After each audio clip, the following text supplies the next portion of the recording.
Have you ever bought a foundation that looked great in the store, but when you got home, it was orange or gray?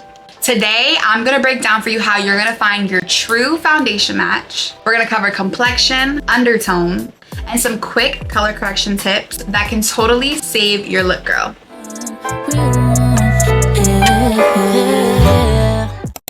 What's up, YouTube? It's your girl Kiki Lee, and I'm going to show you how to properly match your foundation so that your base looks flawless and you're giving effortlessly gorgeous every time. Complexion is everything when it comes down to it, okay? So we want to start with figuring out your complexion, right? Your complexion is going to be the depth of your skin: fair, light, medium, deep, dark, okay? So once we know this, we're not worried about if a color is too light or too dark, or even worrying about undertones, because at least we know what range to stay in for our complexion. Now I'm showing you guys just what I look like without any makeup on at all, and I'm showing you in many different lightings: natural, in the bathroom, outside, with the ring light. I'm showing you because this is the easiest way to really determine the perfect shade for you, is with no makeup on.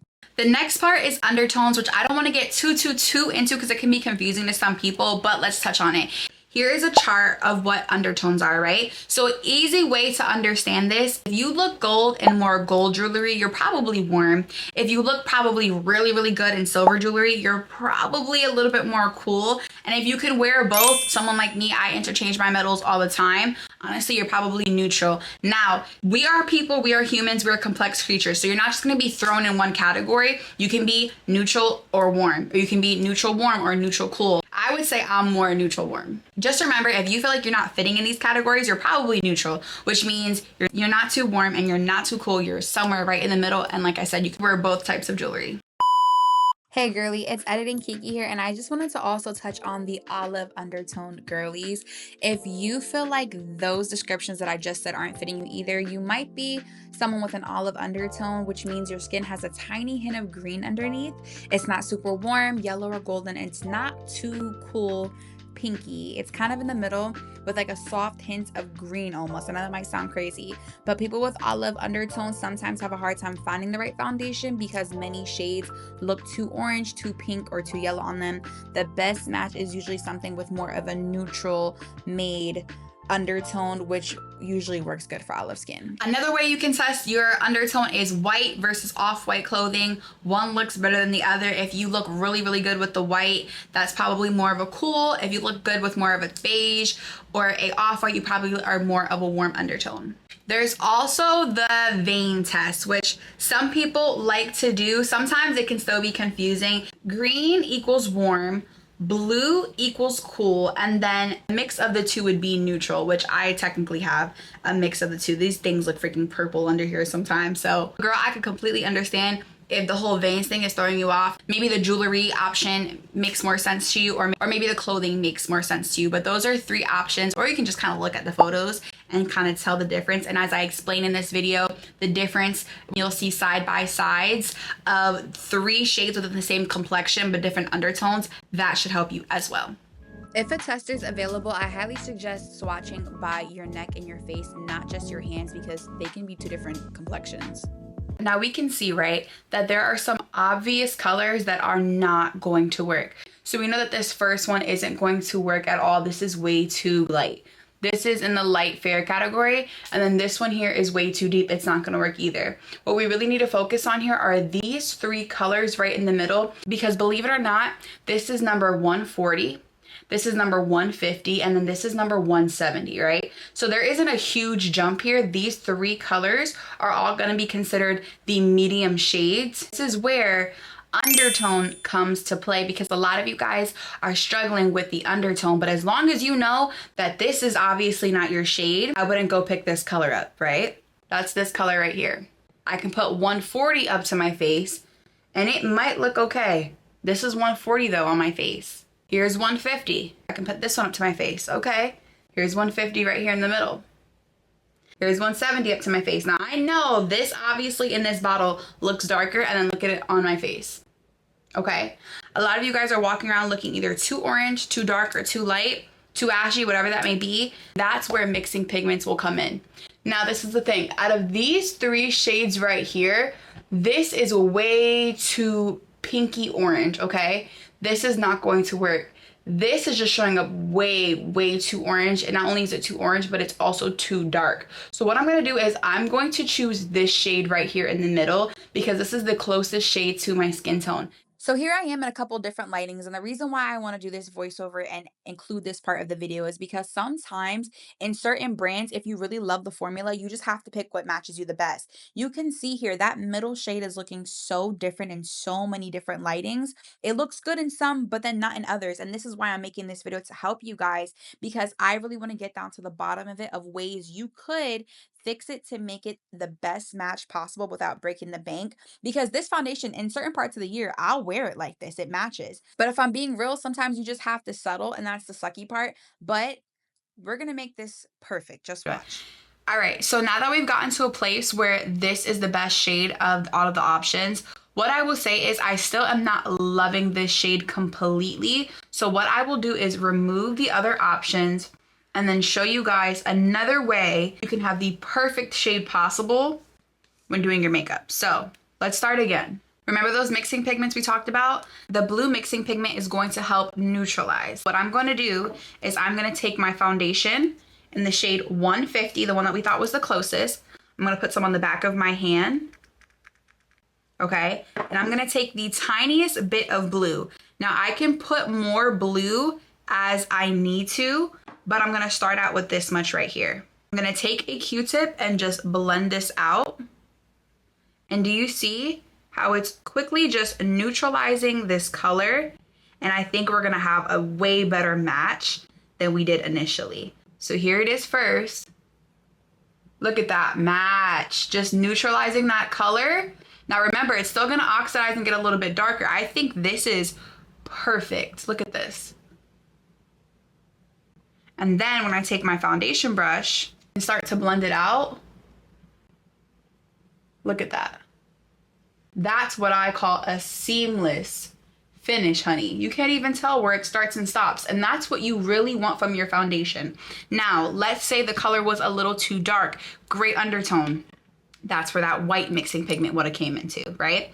Let's say the color was perfect. It was a little too ashy. You could have taken that yellow to make it a little bit more warmer, okay? This is actually the perfect color for me. So now I'm gonna go ahead and do my entire face with this as well. If you have any foundations that you need to neutralize, a mixing pigment is gonna save you a lot of money and a lot of time, because throughout the seasons, you can just go ahead and play with it and keep buying that same foundation, especially if you're getting a foundation that's a little bit more pricey. The ones that I'm using here, I don't really use foundations, honestly, that are above $20. That's just how I am.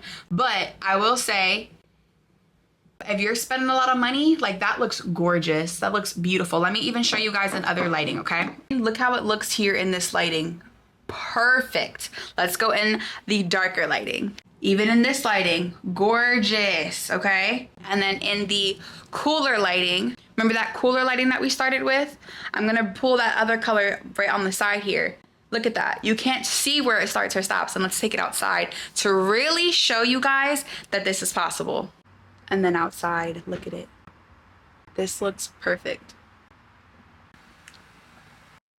So as you can see, there are mixing pigments that are on the market that can actually really help you. Like I said, we are all humans, very complex beings, and sometimes you might find a color in a brand that looks so good versus the other options that they have, but it's still not the perfect color for you. And I run into this all the time. It is actually really hard for me to find my complexion, and there are so many of you guys that are feeling the same exact way, whether you're on the fair, light, medium tan, deep, or dark. Whatever your complexion is, there are brands out there that are not catering specifically to you. Or if they do have some range, they might just not have your undertone, and you're having to play with what you have. Now, in my opinion, it's 2025. You can just go to another brand and find what you want, because there are brands, thanks to Rihanna, I feel like she really changed the game. There are brands that have the color that you need, but I will say there are a lot of brands. I have so many different foundations in my collection. I probably have about 20 foundations, and there's only one that genuinely makes me feel like it is the perfect match without a doubt, and it's from Dollar Tree, girl. But that's a whole nother topic for another video. So all my girlies out there with hyperpigmentation, I didn't forget about y'all, okay? I will never forget about y'all. If your neck is darker than your face and you want to match the rest of your body, your chest, feel free to do that. You're just gonna have to bring that foundation down. Now, let's say you really don't show your chest like that and you're okay with matching your neck. Go a little bit deeper in your foundation so that everything could match. Now, if you got a lot of stuff going on where there's darkness here, but it's not on your neck or certain places, or maybe your forehead's a little bit darker. Maybe you have melasma. My mom had melasma for a long time. I don't know if she still does, but my mom has melasma. So I know how that can affect you as well. Make sure to color correct. So if you have some darkness, those peaches, put that on first, let it dry down, and then go ahead with your foundation so that you do not have any darkness popping through, so that everything looks even, so that the base is perfect. Guys, do not forget, when you're doing your foundation, the whole purpose of this is for it to be an even skin tone. That's what we want from foundation. Some people will say, oh, I look washed out. If you want to tan, if you're someone who tans and you want to go a little bit darker, feel free to do so. But just make sure that the color still matches. I don't care if you want to look more fair, if you want to look darker, just make sure that you don't look like you have a mask on. That's my goal when teaching people how to do makeup, when talking about it on the internet. I just want to make sure you look your most best and that you don't look like you have a mask. That is my biggest thing. Now the foundation is all on. We know the color that we need. We mix the pigment in if we need it to. Maybe that color match is perfect for you. Maybe we had to shop around. Maybe that day just took a little bit longer in finding the perfect foundation shade. You went in all the different types of lighting. You made sure that it looks good in natural lighting with flash, girl. That's another tip I want to give you. If you're out shopping and you cannot just go in and outside like that, if there are big windows in your Ulta and you're in the mall, go there. If you're in Sephora, I know it's a little bit darker. It's usually not a standalone store. If it is, go to the front window, go outside and just check how it feels. I love to use my flash from my phone to really make sure that that foundation is looking gorgeous, because one thing about it that I've learned over the years, I started my foundation journey as someone who only bought drugstore makeup as a teenager. I would splurge on eyeshadows, I would splurge on mascaras and whatnot, lipsticks, but my foundation, I couldn't afford anywhere else. I didn't really understand. There wasn't that many options for me. Like I said, guys, before Rihanna came out, there really wasn't that many options for me to find a good foundation. Either looked pink or orange. So I would say grab that flash and take a picture while you're in Sephora, while you're in MAC, while you're in those places with darker lighting, anywhere period, because sometimes looks could be deceiving. You felt like you look good, and when you got home, it does not match at all, and you're pissed because now you have to drive back. Maybe you got a receipt, maybe you didn't, maybe it's been so long and you thought you bought it and it's just a whole mess. Girl, we can avoid all that. Take a picture with flash. I promise you, you will not regret that. And now, my darling, we're at the final step. Here is application. We have the perfect foundation shade, and I love to finish off any makeup look with some dimension. So first we have our foundation, then I like to go in with some bronzer. This is going to create warmth, a little different from contour, but the same concept kind of. And then I'll go in with some concealer. I'll go in a couple shades brighter just to highlight where the light naturally hits those spots. And then I'll go in with some blush. Blush is so beautiful because it brings that flush and the color back to the cheeks, and this is the perfect base routine and the perfect foundation shade, honey. If you found this video helpful, please like, subscribe, and comment down below your undertone, what you may be still struggling with, if you want me to touch on any other topics. Also comment down below your favorite foundation on the market and any other questions you may have. So I'm also very responsive on TikTok live, so if you ever see me on live and you want to do a match, girl, I love to just look at somebody and tell them their match, because I'm usually pretty good with that. That is a blessing that I have. Again, thank you for watching. I hope this helps, and I'll see you in the next one.